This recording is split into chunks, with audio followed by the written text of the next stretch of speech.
I'm sorry for the bit of confusion. As long as you can all see, and as long as you can all hear, I'm afraid I'm not very wonderful on my feet at the moment, so I'm going to sit down, which I very rarely do. So what we're going to look at is plants that actually changed the world, literally.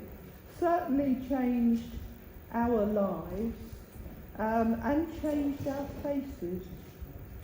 So we're going to start off with wheat, because wheat was the major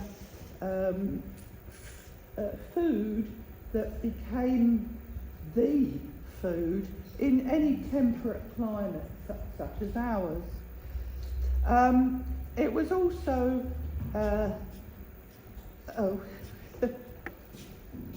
we've got our thingies now. I don't think we can do that anyway. Right, so we know that wheat comes originally from the Middle East and Asia Minor, so Turkey, that sort of area. And genetically, the wheat produced today is almost identical to that original wheat. It hasn't changed very much at all. We have changed it, and the way we've changed it is we've made it shorter. Because obviously it used to be this high, and the remainder was used for thatching. Well, once thatching became, something that wasn't necessarily available, we've reduced the height of the crop, and it's now only about 2.5 feet high. It was an upright grass. It's a type of grass. The seeds are very easy to collect, very easy to transport, and of course were able to be turned into the staple bread. And this was the really, really important thing. We know that hunter-gatherers about 12,000 years ago were collecting this wild wheat and transporting it with them for use later on in the winter months, but probably it would have been used as a sort of porridge. We're not altogether sure when bread comes into being, but they probably would have made a nice thick gruel out of it. It's also incredible because it is self-pollinating. So you don't need lots of pollinators to produce good wheat crops, which these days is getting more and more important because these nasty Asian hornets can actually eat 3 beehives in a day. All the bees within 3 beehives in a day, and they're surviving. So if you see them, you need to get hold of the environmental people straight away. And wheat changed our faces, because Neolithic, Neanderthal, all of those sorts of people, their teeth joined at the front. We have an overbite. And the reason for that is that normally we would have been tearing raw meat. So you needed those incisors, you needed strong front teeth. Whereas once we had wheat, you were grinding it. And you needed big molars to grind. And that's why we have an overbite. It's interesting that in medieval times that you still got people who had no overbite. These would have been the very wealthy. So Richard of York, found in the car park, he didn't have an overbite because the aristocracy ate nothing but meat. They didn't eat vegetables because they were wet in the 4 humours, and was considered to be rather unpleasant and rather detrimental to your health. And so if you were an aristocrat, you had lots of meat. And so the overbite doesn't come in. He has got a little bit, but not how you would expect anyone to have. Now, we don't know how it was discovered that if you dried the grains and ground them up and mixed them with water, and they could then be cooked in an oven or cooked over an open fire, most probably in the first place, and that they would make this life-sustaining staple bread. We don't know how that happened, but it clearly did happen, and early man and women, to be fair, were not stupid, and they would have experimented and perhaps found by accident, we don't know, but they would have got the hang of making bread.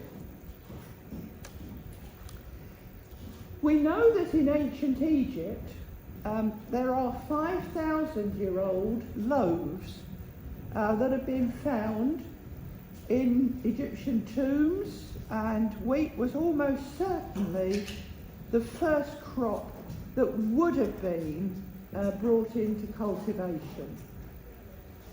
We know that the Neolithic people from Catalbuyuk, which is in Turkey, were already producing fields of wheat and storing it in basically bins for winter use.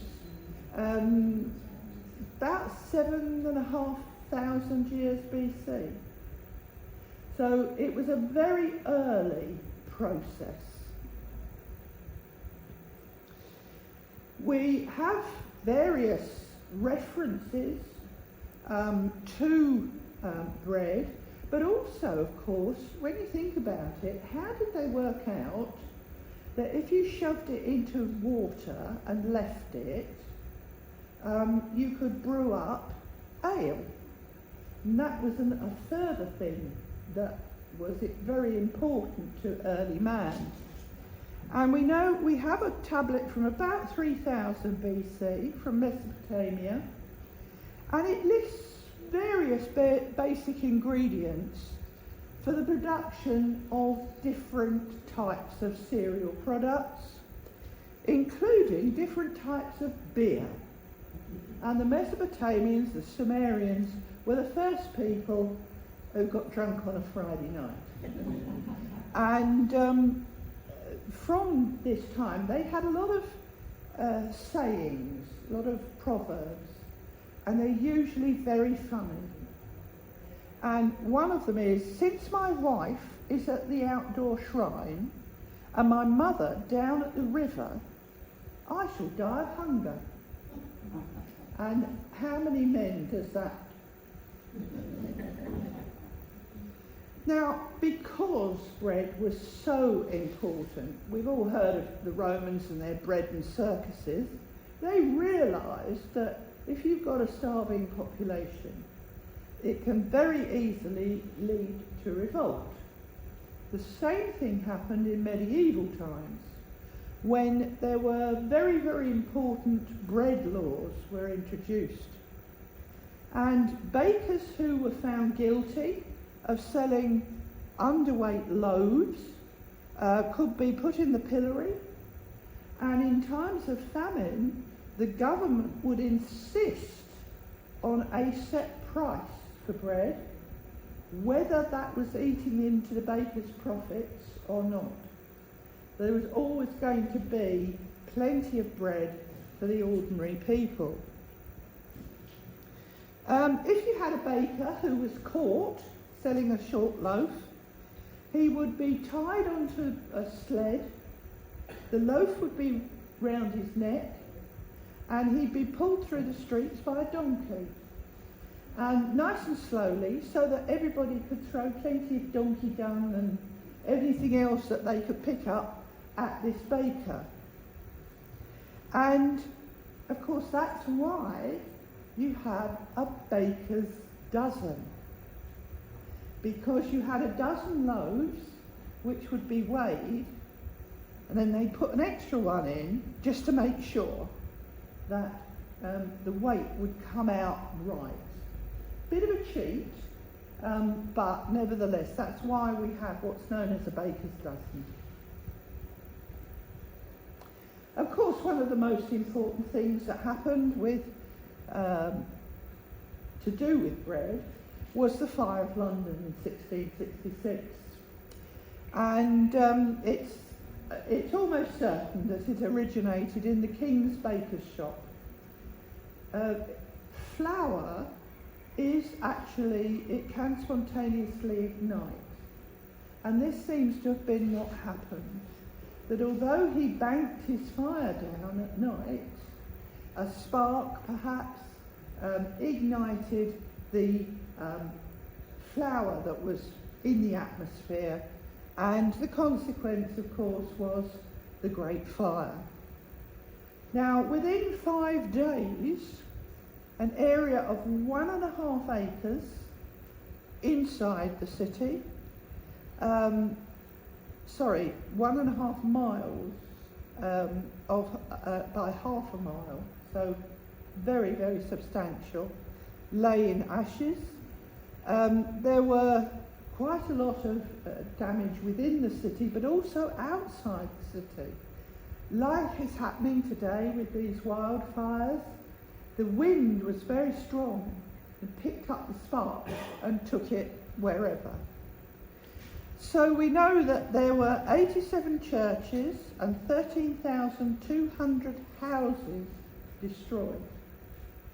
And although only the 5 people who died in the old original St. Paul's were recorded as having died, it's almost certain there were a lot more people who did die in the fire. It is also why in the City of London you are not allowed to have a thatched building. It became law that you had to have a tiled roof. And when the Globe Theatre was built, the copy, they had to get an Act of Parliament in order to have it thatched as it would have been in Elizabethan times. Now, one of the most famous things to do with bread was Marie Antoinette, who in fact didn't say, they should eat bread, but they should eat brioche if they had no bread. It was in common usage years before she was born. So it was just a bit of political nastiness. The world doesn't change much. Obviously the French Revolution was largely driven by the fact that they'd had a succession of very poor harvests, and it is one of the reasons of why potatoes became allowable, because up until this period you weren't allowed to eat potatoes if you're a Catholic, because potatoes weren't in the Bible, and so they were known as the witches' food, and they were supposed to cause leprosy. Well, they'd had leprosy for hundreds of years, but also what the church didn't like was the fact that potatoes made men frisky. So that was what they just didn't want to have anything to do with. And in fact it was Parmentier, and if you've ever had, there is a potato called Parmentier, and he was a very clever man. He rented a field and he planted potatoes, and he borrowed a whole cohort of soldiers, and they guarded this field day and night until the potatoes were ready for harvesting. Then he gave them the night off, and people being people thought, there's got to be something good in that field. And so they all went in and took the potatoes and started eating them, whether the church wanted them to or not.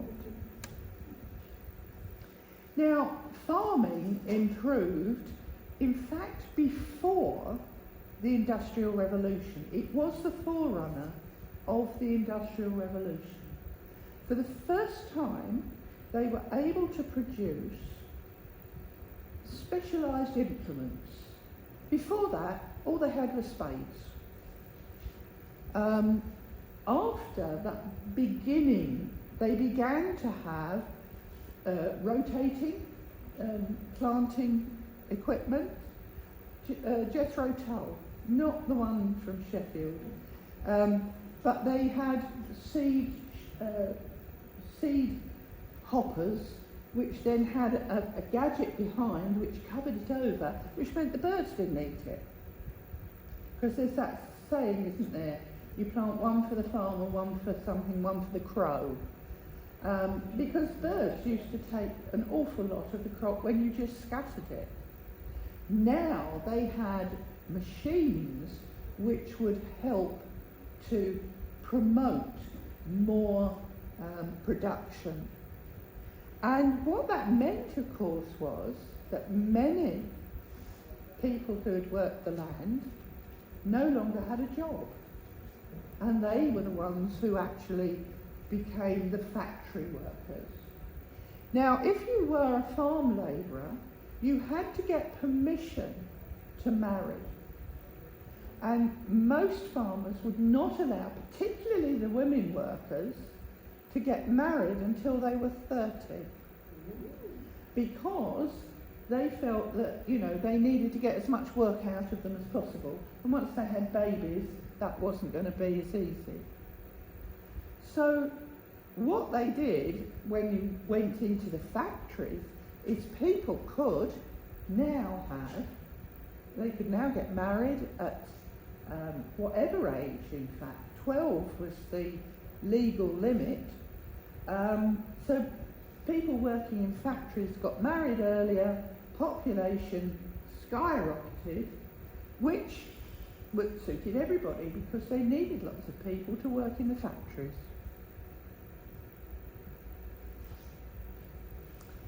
So wheat was not the only grain. I always remember, the only thing I can remember from my geography lessons from school is that in Scotland you have rye, oats, barley and potatoes. That's the only thing I ever got from my 5 years doing geography. But the really important thing was what was known as Sir John Barleycorn. Barley, we know, was being used in northern Iraq, in places like Jericho, and again in Catalhunya, that it was a grain that was being used as an alternative because it requires less rain, it requires less sunshine.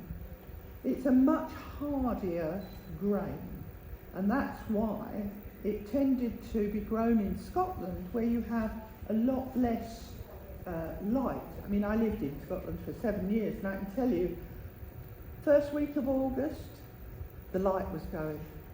It was getting dark. So it was a very important crop in areas that weren't really good enough for wheat.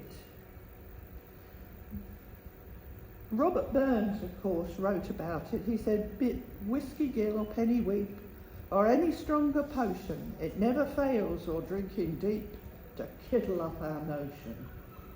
Of course, what he was talking about was whiskey. And whiskey actually is the water of life, and it was additionally just a medicine.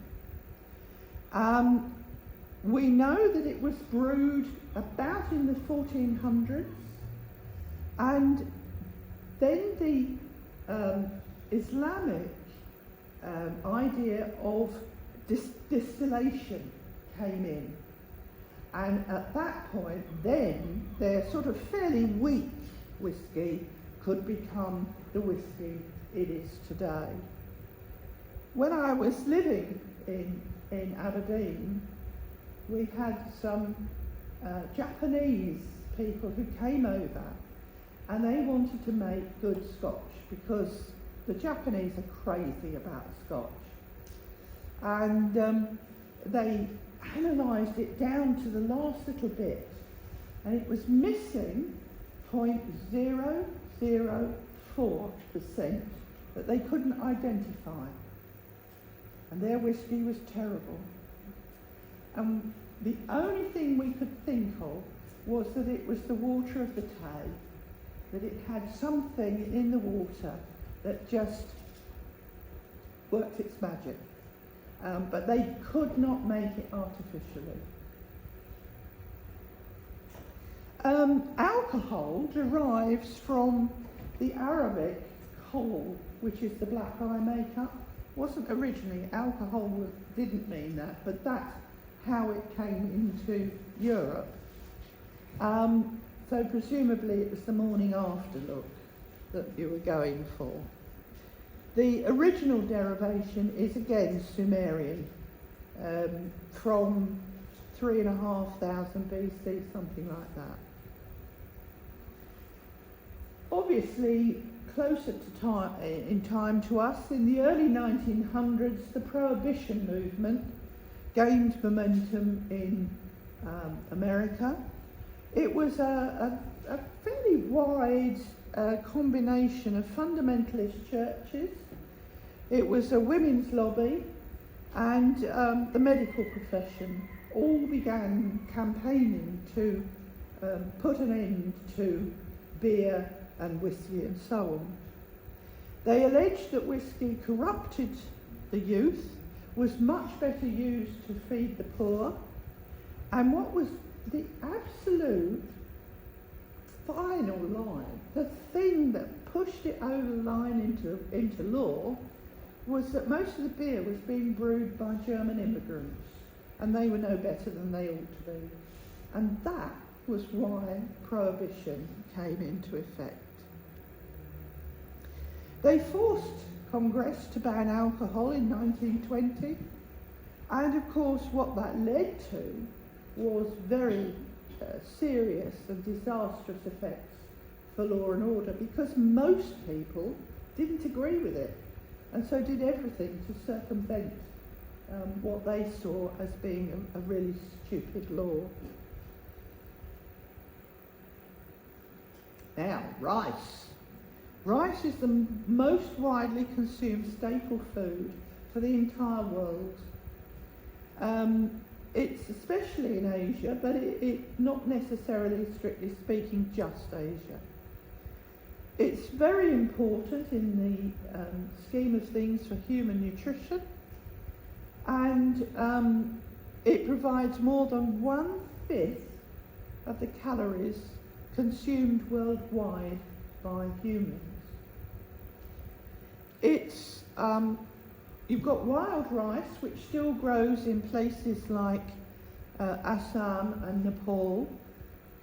And interestingly, again, the first domestication occurred about 8,200 to 13,500 years ago in one place, and that was the Pearl River Valley in China. So as wheat is the same as it always has been, so rice is the same as it always has been. Obviously, places like Asia, it's the best place to grow rice because you've got low labour costs and you've got very high rainfall. And the traditional method, of course, was to flood the fields and then plant the rice plant seedlings. Obviously, it required a good deal of planning and organisation with the flooding. It has the added advantage, no weeds and pest plants, but more people are killed by snakes in rice paddies than any other way, because the snakes think it's great fun to just swim round and bite everybody. However, before you rush out and eat lots of rice, you should bear in mind that rice and all rice products contain arsenic. And it's a group 1 carcinogen, and the World Health Organization gives it no safe level. Rice is extremely nasty stuff. The amount of arsenic does vary. It's more concentrated in brown rice, which of course we're told is the one we should have because it's healthier. And the most damaging is rice grown in America, because it's grown on the old cotton fields, and the old cotton fields are full of pesticides, neurotoxins and everything else, because cotton is an incredibly greedy product and loads of things want to attack it, so they have to put lots and lots of pesticides on it. So Uncle Ben's rice, I'm sad to say, is not a product you should be eating. The occasional time, that's not a problem, but don't eat a lot of it because it is very nasty stuff.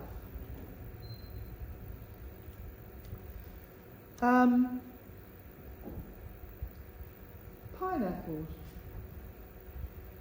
The word pineapple in English was first recorded in 1398, and it was originally used in the way that we would use a pine cone. So pine cones were originally called pineapples, and when they found pineapples they decided they had to call them slightly different things. But the first European explorers called pineapples because they look like pine cones. A craze for special houses to shelter exotic tender plants became the thing. And Queen Anne in 1705 asked Nicholas Hawksmoor, who incidentally actually was the person who built St Paul's Cathedral, to build her a massive structure at Kensington Palace. And it was called a greenhouse. And it was used to keep out winter's chill and conserve tender plants. And it's where we get both of our words from. The mania for these glass houses went absolutely loopy. The Jardin d'Hiver in the Champs-Élysées rose almost 3 stories, and the Vine House in Buffalo, New York, contained over 200 vines. So, you know, really, really big greenhouses. So thus the greenhouse, the conservatory, and the dreaded double glazing salesman, who still ring up, became part of our lives, all due to a funny knobbly fruit. Tis extolled for drying up the crudities of the stomach, and for expelling fumes out of the head. Excellent berry, which can cleanse the Englishman's stomach of phlegm, and expel giddiness out of his head. Anyone know what that was? Coffee, yeah. The history of coffee goes back as far as the 13th century, for definite, and there are so many myths about how it came into first being used. The most popular one is that there was a village and there was some thieving going on, and everyone thought it was this one old man. So they kicked him out of the village. And a bit later on, they realised it wasn't him. So they went looking for what they thought would be his body. And they found him fit and full of beans, quite literally, because he'd seen the birds eating these berries. So he ate them as well. And thus, coffee was born. Believe that if you want. But what was really interesting is that Christians were originally not allowed to drink coffee, because again, it wasn't in the Bible. But Pope Clement VIII decided that he rather liked coffee, so he made it acceptable by baptising it. So he baptised the coffee. Coffee is a shortened form of the Arabic, qahwa al-bun, which means wine of the bean. And 1582 was the earliest mention of it, so it's quite early in the scheme of things. There was a coffee house opened by Edward Lloyd in 1688, and it became, of course, very popular with sailors and with mercantile traders, and thus Lloyd's of London became born.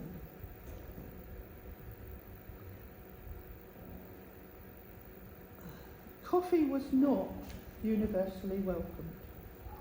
In one newspaper, a lady wrote in indignantly, "The excessive use of that newfangled, abominable, heathenish liquor called coffee has eunuched our husbands and crippled our more kind gallants, that they are become as impotent as age."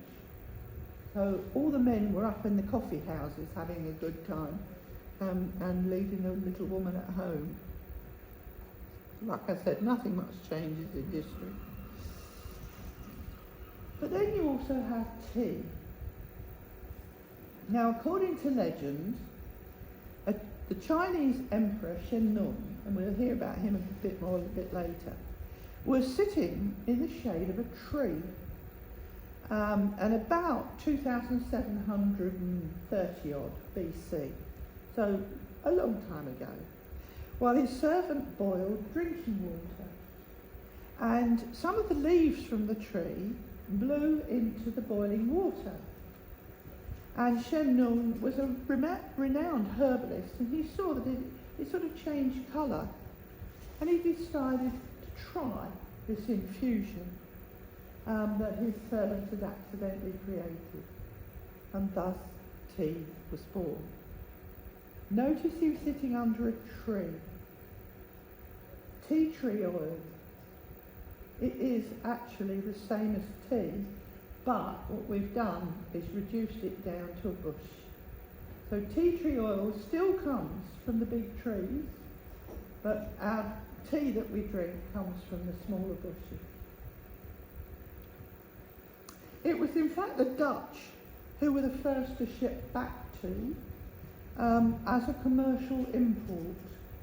They had a trading centre at Java in the 16th century, and in 1606 the first tea consignment was shipped to Holland.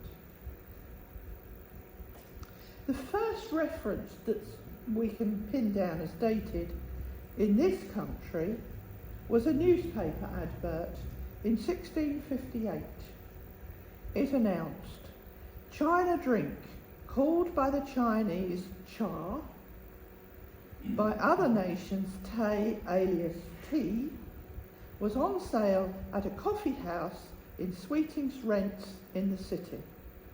That was Twinings, sadly now American.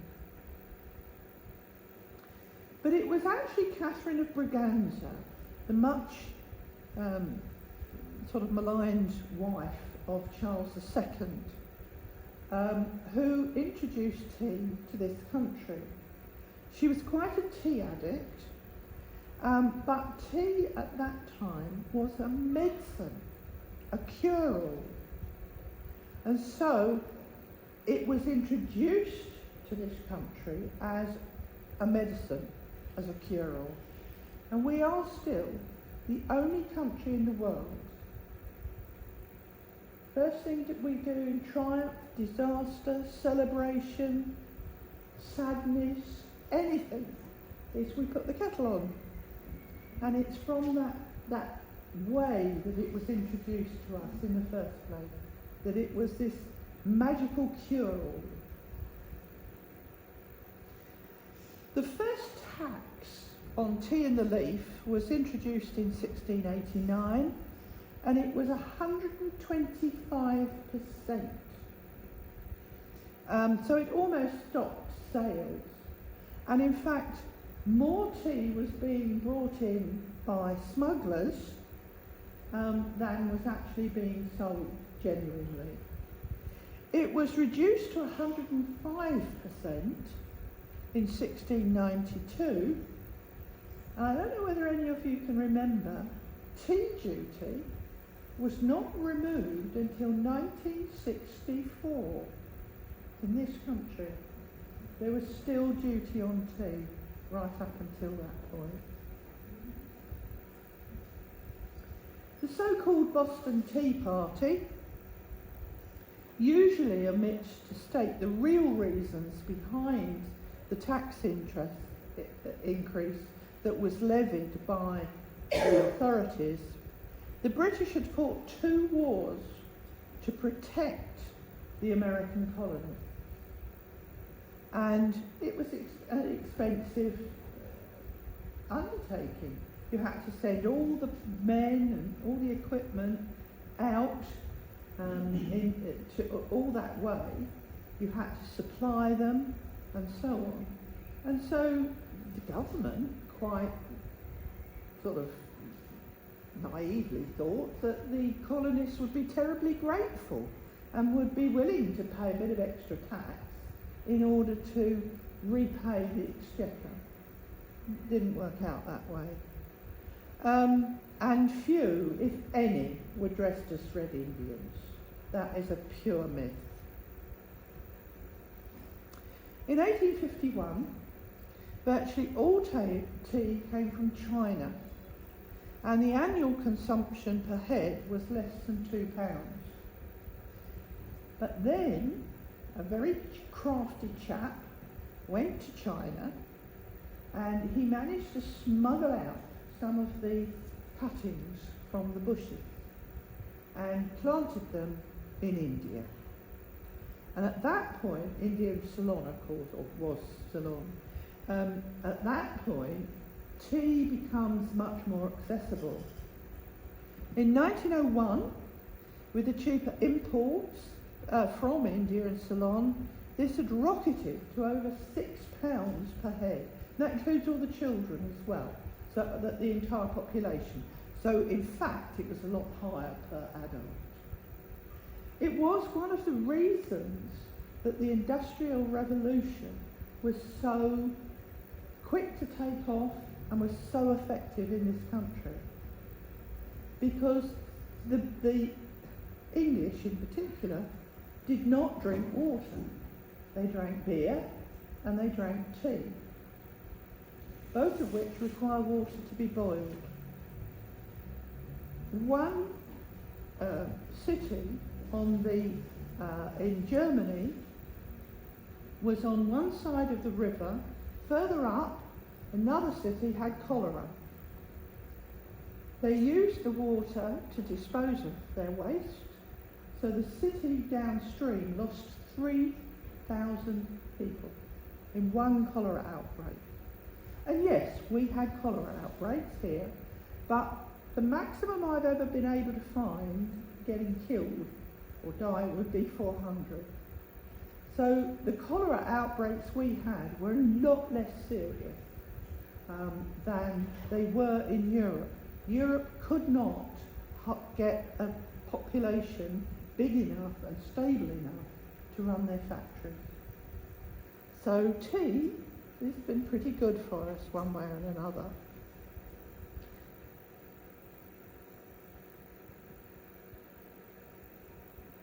There is a kind of coalesced honey called saccharon, found in reeds in India and Arabia Felix, similar in consistency to salt and brittle enough to be broken between the teeth like salt. It is good dissolved in water for the intestines and stomach, and taken as a drink to help a painful bladder and kidneys. What would that be? It's sugar. We know that the Crusaders brought sugar back to Europe from the Holy Land, where they encountered caravans carrying what they called sweet salt. And William of Tyre, who was a chronicler in the late 12th century, described sugar as a most precious product, very necessary for the use and health of mankind. The first record of the word sugar in English is the late 13th century. Obviously, it's native to a tropical climate. It requires lots of water and heat to thrive. And sugar remained a very expensive import and was at roughly the same price level as all the other spices and things that people were importing at the time. Another crucial problem, of course, was sugar production.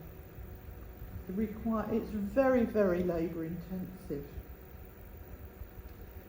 The original slaves or indentured servants in the West Indies were actually whites. They were Europeans who indentured. In other words, they had a contract which was raggedly split in half, and they agreed to work for 5 or 10 years for nothing except their food and board, and then the two pieces would be married up and they would be given a small plot of land of their own. And in Jamaica in particular, the very, very old families are still called redlegs because they got so sunburnt working in the fields.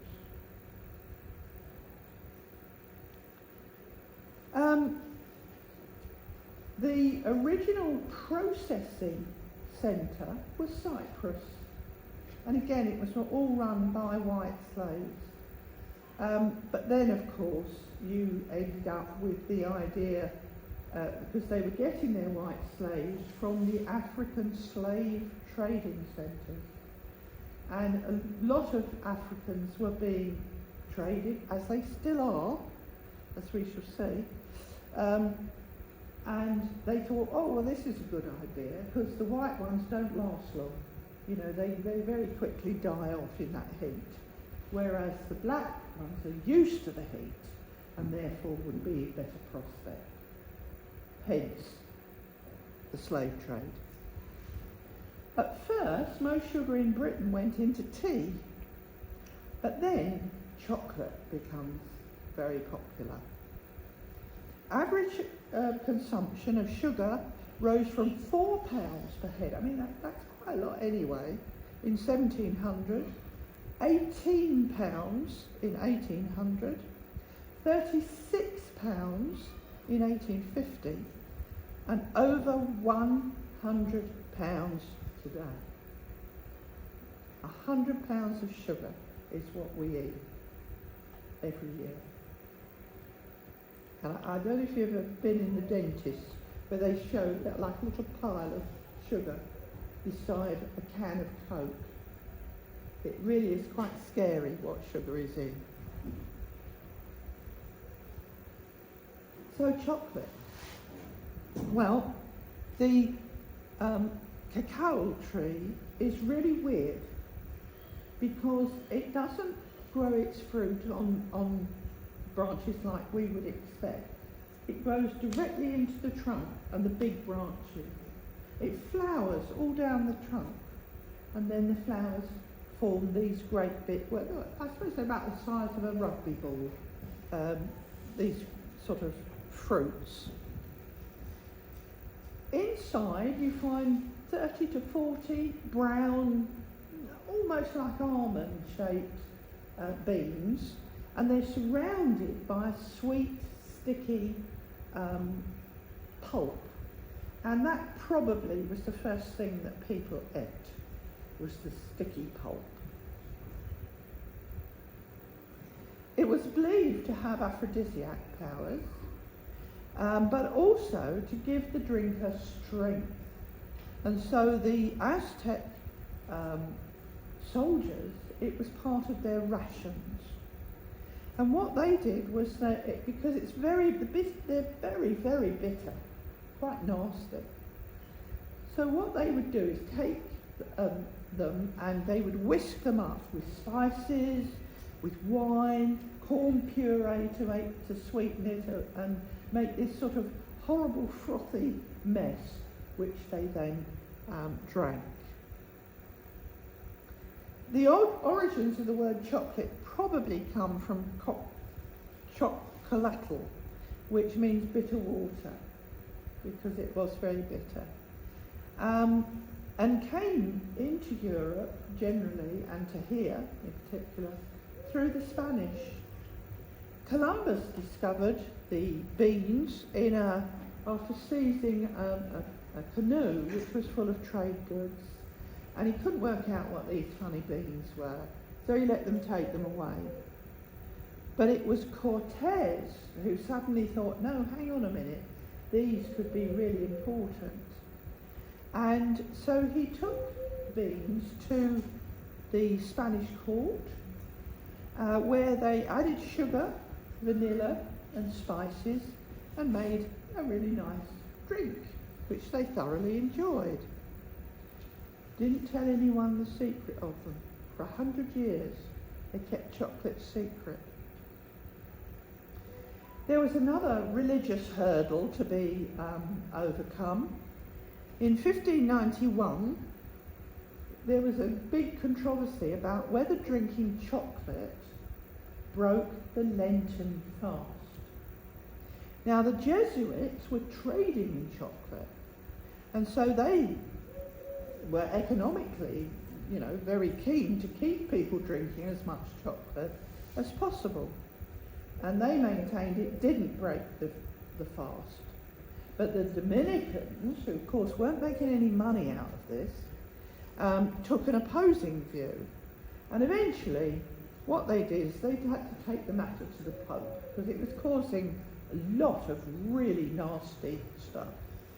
So Gregory XIII said that drinking cocoa did not break the Lenten fast, because he happened to like it a lot.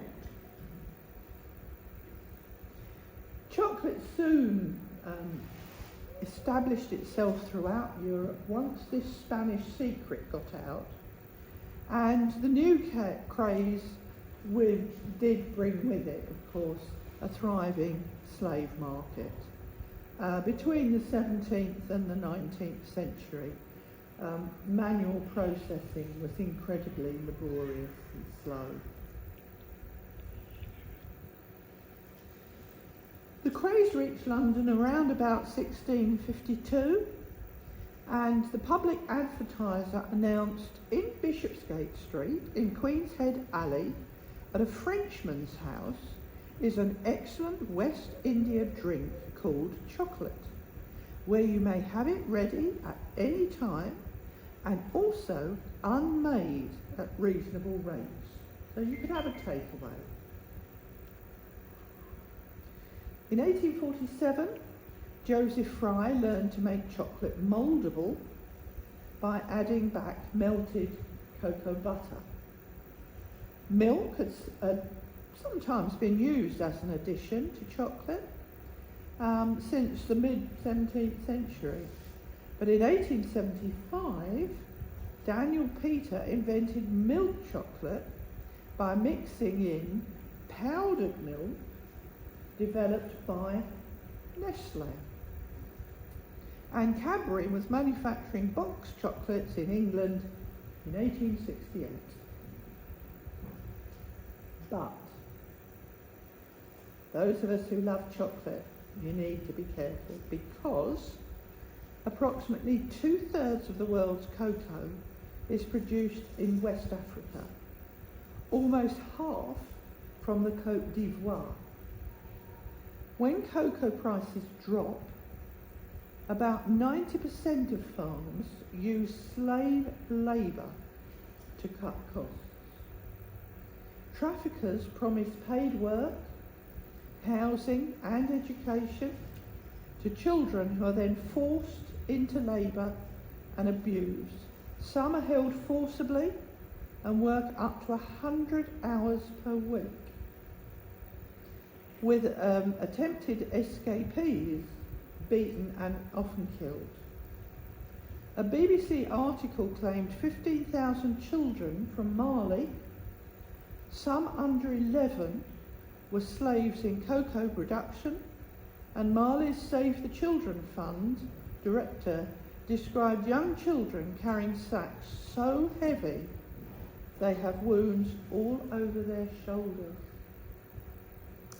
So make sure if you're having chocolate that you do know where it's coming from and that it's being made properly, because obviously it's not good to be having a slave trade still continuing today in the 21st century. I mean, it's dreadful, really. So, we've got about 5 minutes. If anyone's got any questions, I will try and answer them.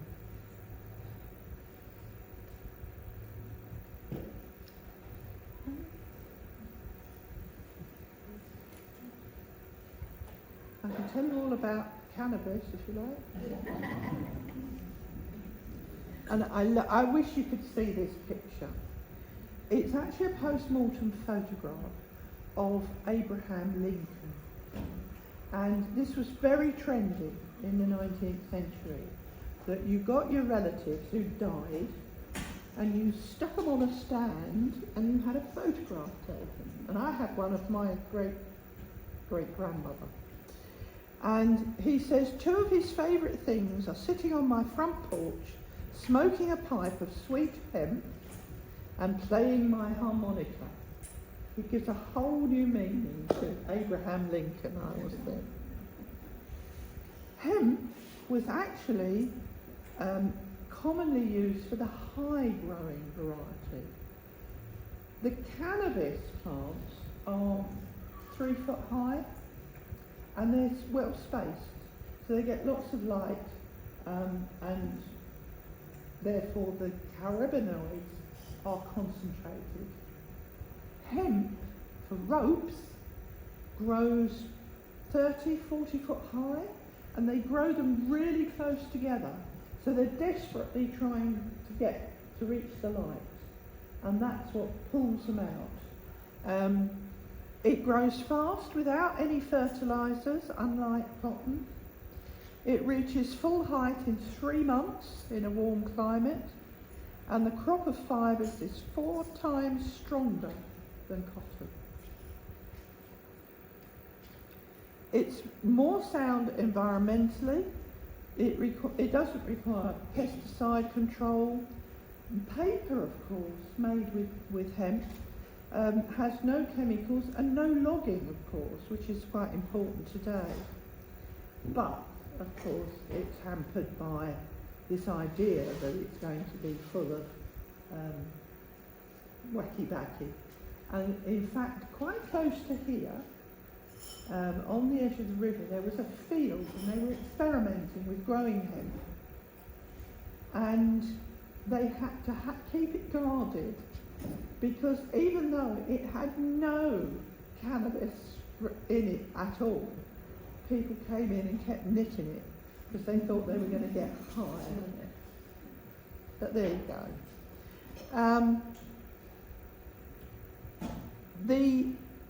We've already talked about that. Knotted hemp ropes on Khufu's barge, at least, 4,500 years old, still viable. You can still, real tug the rope. Hemp was so important in England for their navy that in the 16th century, Henry VIII passed a law which fined farmers who failed to grow at least 1/4 acre of hemp for every 60 acres of arable land they had. Napoleon used hemp in his battles because it was really tough, and it was cheap and easy to come by. And for over 200 years in America, you could pay your taxes in hemp. It just seems crazy. And this, I think you might be able to see, it says grow hemp for the war. Now that's Second World War. They were still growing hemp. Mostly, I would imagine that by then for uniforms. Our old friend Shen Nung experimented with cannabis in order to find curatives primarily for rheumatism, gout and malaria. And a chap,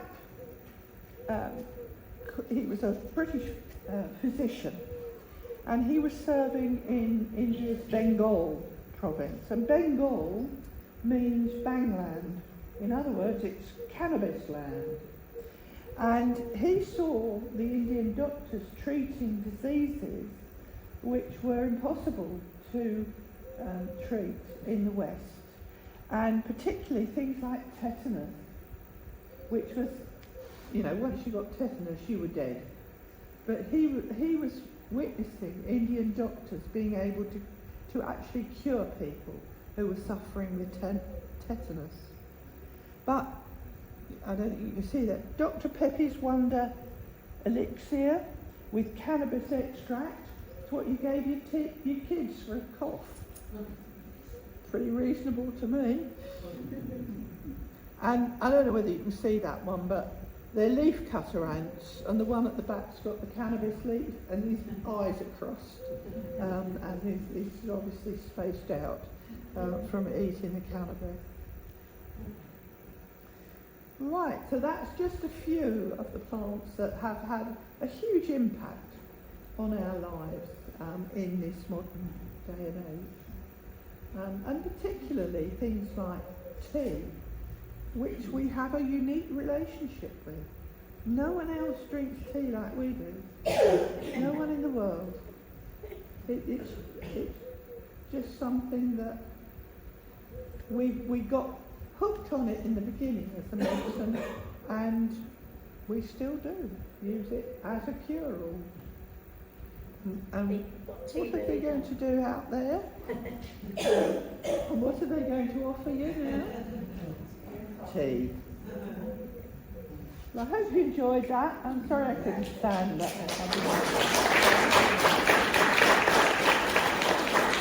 I'm sorry you couldn't see the pictures. It's a shame. But anyway.